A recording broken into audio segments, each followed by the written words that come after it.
Les nouvelles révélations sur le départ de Karim Benzema juste avant le début du mondial. Kylian Mbappé désormais devancé par 2 joueurs en termes de valeur marchande et les plans de l'OM pour ce mercato hivernal. Salut à tous et bienvenue dans le 1210e numéro du Journal du Foot.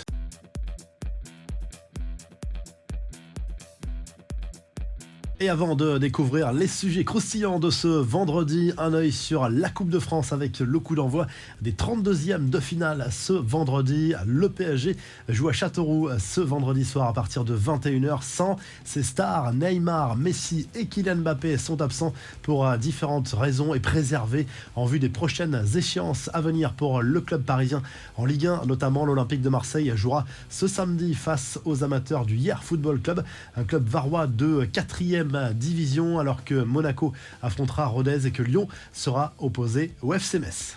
Une nouvelle version sur les coulisses du départ de Karim Benzema juste avant le début du mondial, alors que Daniel Riolo a soutenu cette semaine la thèse d'un départ suspect cachant forcément une autre vérité. L'entourage de l'équipe de France a tenu à apporter son éclairage auprès de RMC et affirme que le diagnostic médical était bon dès le départ. Autre mise au point sur ce qu'il s'est passé le 19 novembre, le jour où le forfait de Benzema a été officialisé après une nouvelle blessure survenue à l'entraînement. Le buteur du Real s'est bien rendu dans une clinique de Doha, accompagné du docteur de l'équipe de France, Franck Logal, et après des examens, la décision de ne pas le conserver au sein de l'effectif a été prise. Benzema aurait lui-même choisi de partir en toute discrétion, en pleine nuit, sans saluer directement ses coéquipiers, mais en prenant soin tout de même de faire passer un message au reste du groupe. Son billet d'avion a été payé par la Fédé. Le staff de l'équipe de France reproche également au Real de ne pas avoir été assez clair sur la première blessure de Benzema, alors que Manchester United, par exemple, a fourni toutes les informations nécessaires sur Varane, blessé à quelques semaines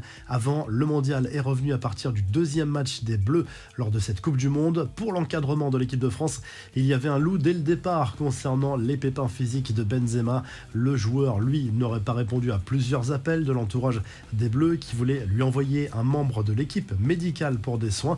Et concernant la gestion des égos et le fait que certains cadres comme Paul Pogba ne voulaient pas du retour de Benzema en 2021, tout est faux selon l'encadrement de l'équipe de France. Cette supposée rivalité Pogba-Benzema n'a aucun sens vu que le Turinois n'était pas présent lors de ce mondial. Les infos et rumeurs du mercato, l'Observatoire du football a publié sa traditionnelle liste de la valeur marchande des joueurs.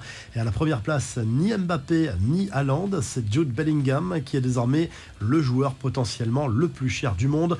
Le milieu anglais devance Phil Foden, lui aussi estimé à plus de 200 millions d'euros. Kylian Mbappé n'est que 3e, Vinicius Junior 4e et Erling Haaland 5e. Ousmane Dembélé déclaré intransférable par le Barça, si l'on en croit Johan Laporta. La porte est complètement fermé pour un transfert l'été prochain. L'international français se dit d'ailleurs heureux en Catalogne. Tout le monde est sur la même longueur d'onde, mais il ne lui restera plus qu'un an de contrat en juin prochain. Benoît Badiachil, lui, a signé un très long contrat avec Chelsea. Le défenseur central français s'est engagé jusqu'en juin 2030 avec les Blues. L'AS Monaco récupère au passage un chèque de 38 millions d'euros. Et du côté de l'OM, ça se précise sur les cibles du mercato. Marseille aimerait attirer 2 milieux offensifs pour faire face à la blessure d'Amin Harit et combler les départs de Gerson et Luis Suarez. Enfin, Thierry Henry sur le banc de la Belgique, une option qui prend de l'épaisseur. Le Français souhaiterait bien succéder à Roberto Martinez. Il est soutenu d'ailleurs par plusieurs cadres des Diables Rouges comme Romelu Lukaku.